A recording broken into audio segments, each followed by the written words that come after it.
기억하셨더라. 네, 할렐루야.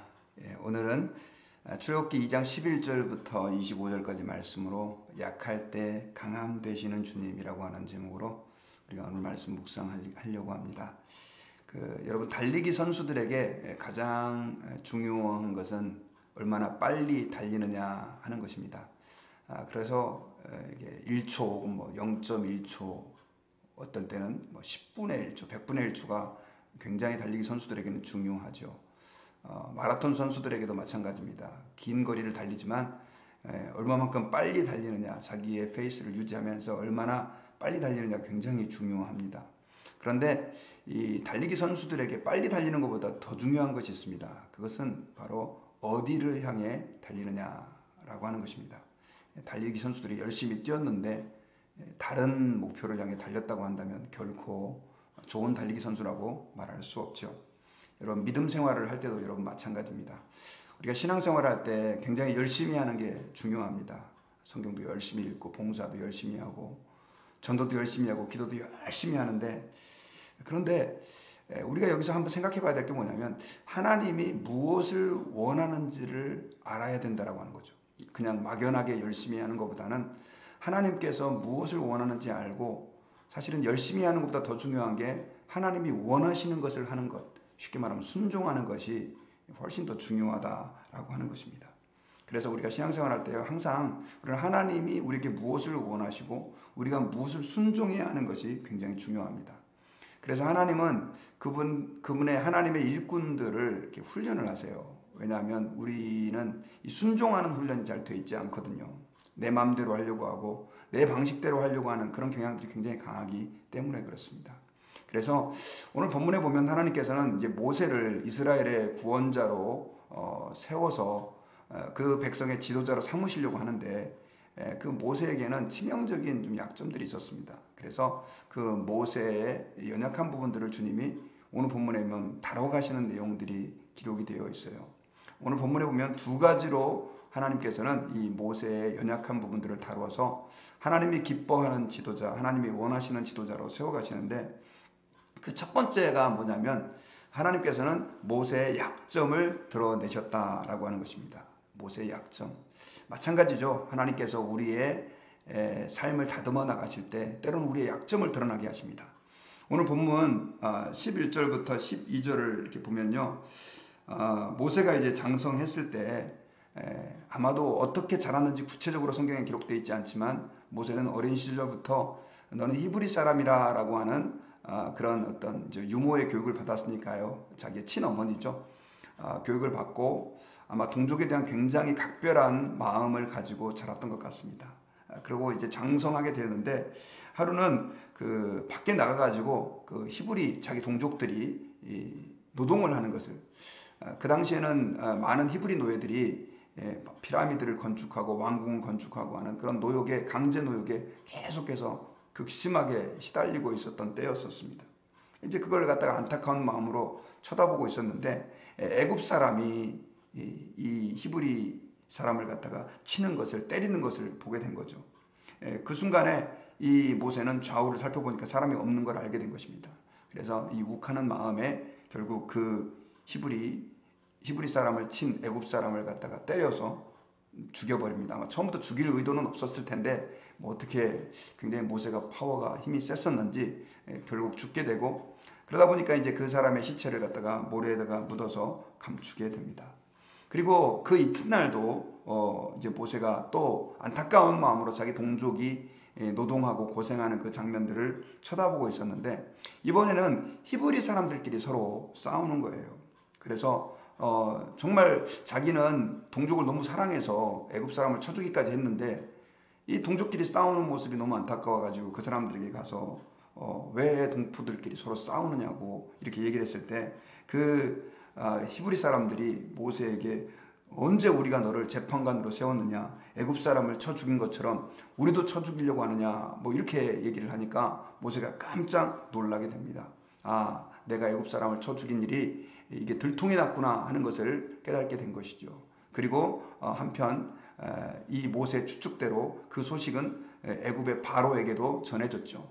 바로는 이 모세가 이제 그 애굽 사람을 히브리 사람 때문에 죽인 것을 알게 되고 이 모세를 죽이기로 작정합니다. 그 전후 배경은 잘 알 수는 없지만 어쨌든 이 바로의 입장에서는 모세가 눈에 가시였을 것입니다. 다 죽이려고 했던 히브리 사람인데 이게 바로 공주에게 결국은 입양이 돼가지고 왕자로서 왕궁에 버티고 있으니 얼마나 눈에 거슬렸겠습니까? 근데 어떻게 하지 못하고 있다가 이번에 계기가 된 거죠. 그래서 모세를 죽이기로 결단을 하고 결국은 이제 이 일로 결국 모세를 처단하려고 한 거죠. 그 소식을 이제 모세가 듣게 됩니다. 그리고 왕궁으로 돌아갈 수가 없게 되고 결국은 이제 광야로 도망을 가게 된다라고 하는 내용이 오늘 본문 가운데 기록이 되어 있습니다.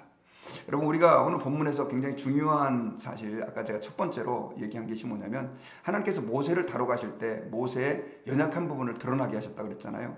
이 모세는 어렸을 때부터 굉장히 마음에 분노와 혈기가 있었던 것 같아요. 왜냐하면 자기 동족들은 강제 노역에 시달리고 있고, 그리고 아마 모세 또래 많은 아이들이 죽어가는 것들을 그런 이야기를 통해서 들었었을 것입니다.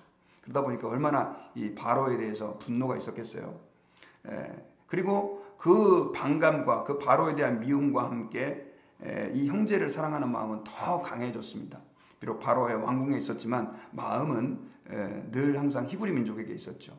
우리 이민 와 있는 우리 한국 분들이 사실 미국에 와서 살고 미국 시민권을 받아도 한국의 뉴스에 늘 관심이 많지 않습니까? 한국의 정치적인 문제라든가 또 한국의 사회적인 문제에 대해서 한국에 있을 때보다 오히려 훨씬 더 많은 관심을 가지고 뉴스를 보고 그런 안타까운 마음들을 가지고 있는 것처럼 이 모세가 바로 그런 마음을 가지고 있었습니다.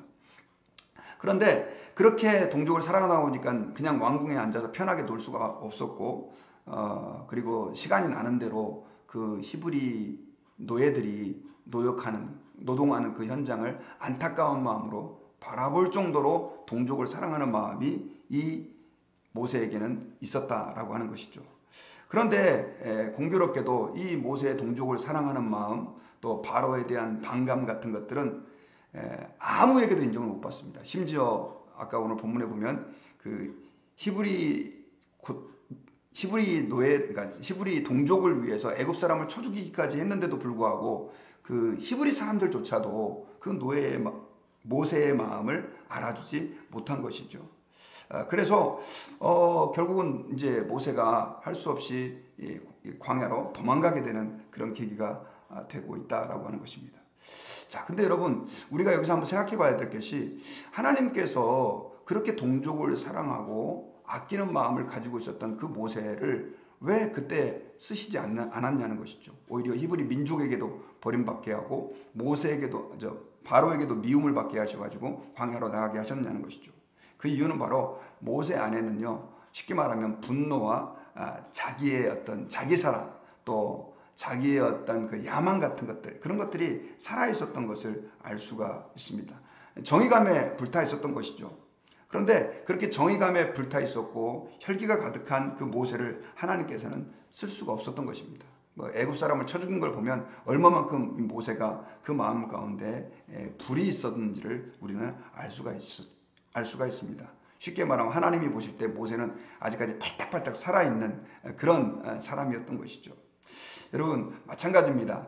하나님께서요, 우리 하나님의 사람들을 다뤄가시고 하나님의 일들을 하기 위해서는요, 이렇게 내가 살아있는 사람을 하나님께서는 쓰실 수 없습니다.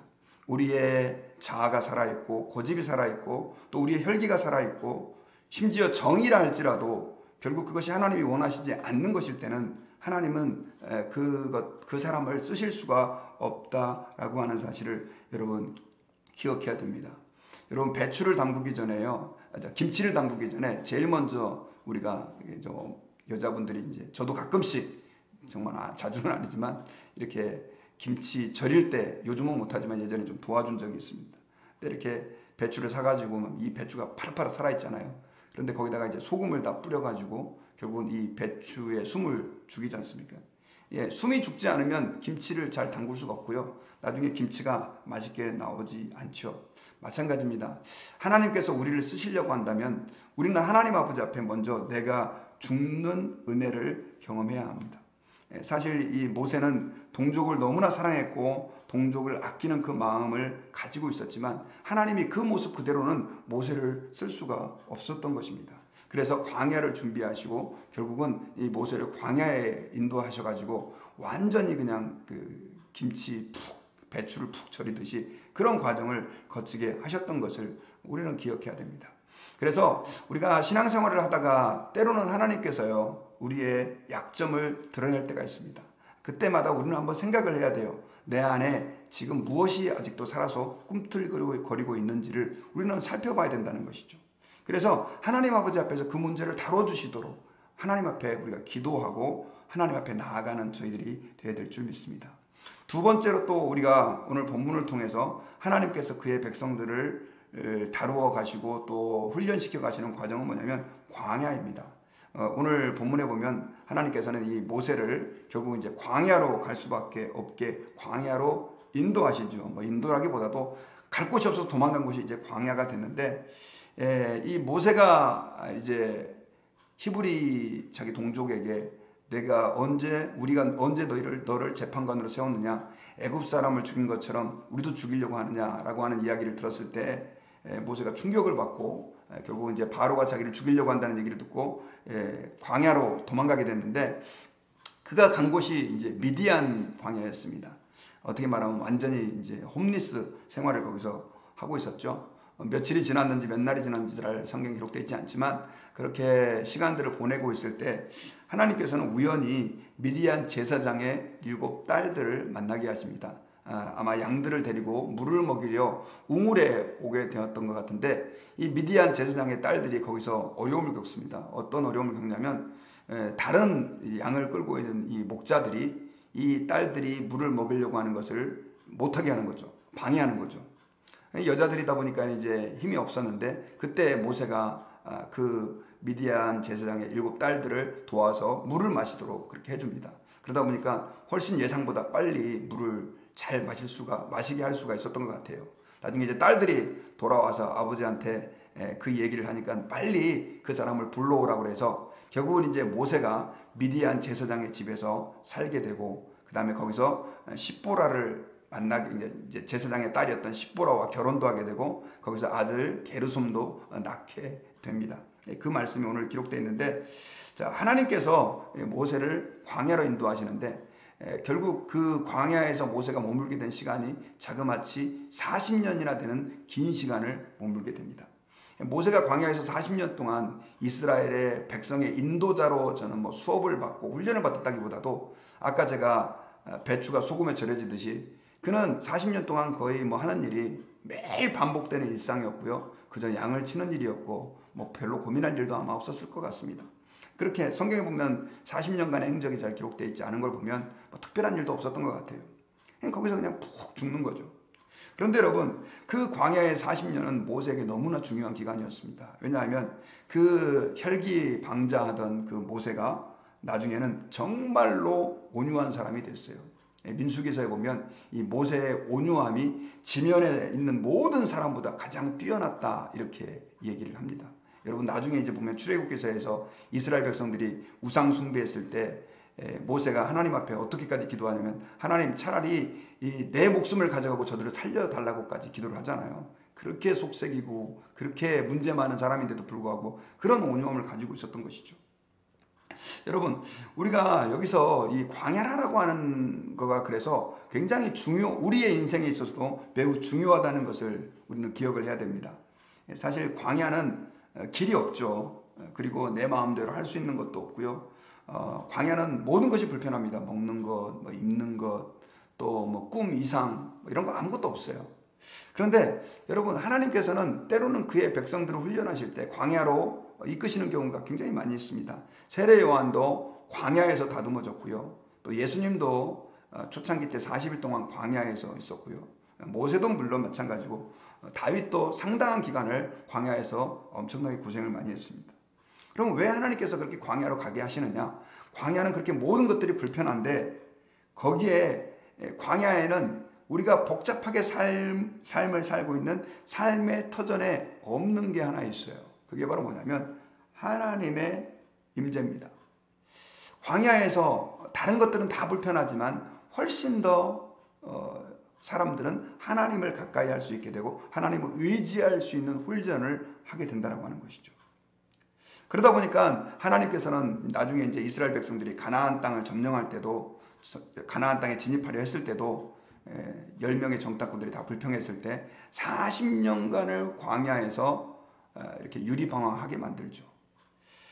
그 기간들은 결국 이스라엘 백성들이 하나님을 바라보는 훈련을 하는 그런 기간이었던 것입니다. 마찬가지입니다.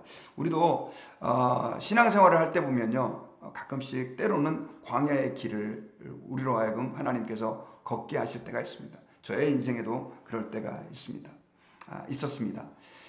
그런데 여러분, 그 광야의 때 우리가 하나님 아버지 앞에 낙심하지 말 것은 이것이 지금 하나님께서 나를 다듬어 가시고 나를 세워 가시고 하나님을 더 가까이 보여주시는 기회다라고 우리는 받아들여야 된다라고 하는 것이죠.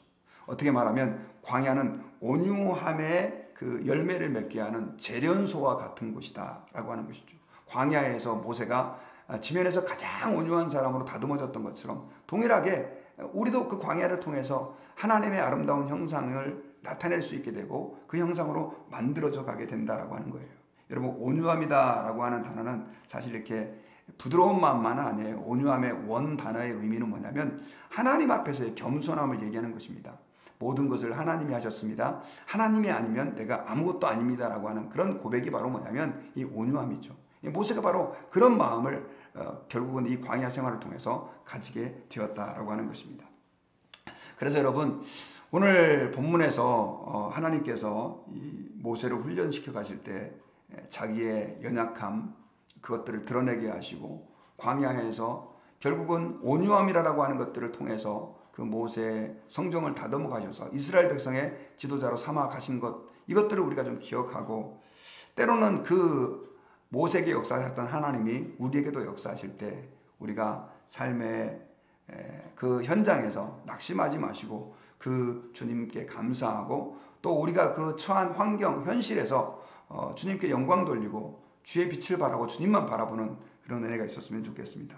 저는 이제 말씀의 결론을 맺겠습니다. 오늘 본문에서 하나님께서는 어떻게 말하면 새파랗게 살아있었던, 발딱발딱거리고 있었던 그 모세를 두 가지의 방법으로 완전히 다듬어서 하나님의 사람으로 만들어가는 과정을 우리가 보게 되는데, 그 첫 번째가 자신의 약점을 드러내가지고 내가 어떤 사람인지를 알게 하시고, 그 다음 두 번째는 광야로 내던져서 그 광야에서 우리의 고집과 성품들을 꺾으시고, 그리고 하나님의 형상을 만들어 가시고 오직 하나님만 바라볼 수 있는 사람으로 만들어 가시는 그 하나님을 우리가 오늘 말씀을 통해서 묵상했습니다.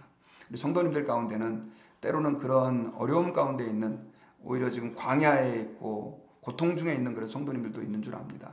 그러나 그때 오히려 더 하나님을 바라볼 수 있는, 가까이 할 수 있는 은혜가 있다라고 하는 사실을 기억하시고 낙심하지 마시고 주님 안에서 늘 주님과 동행하는, 광야에서 하나님 우리와 함께 하셨던 것처럼 주님과 동행하는 그런 은혜가 우리 모든 성도님들에게 있으시기를 주님의 이름으로 축원합니다. 같이 기도하겠습니다.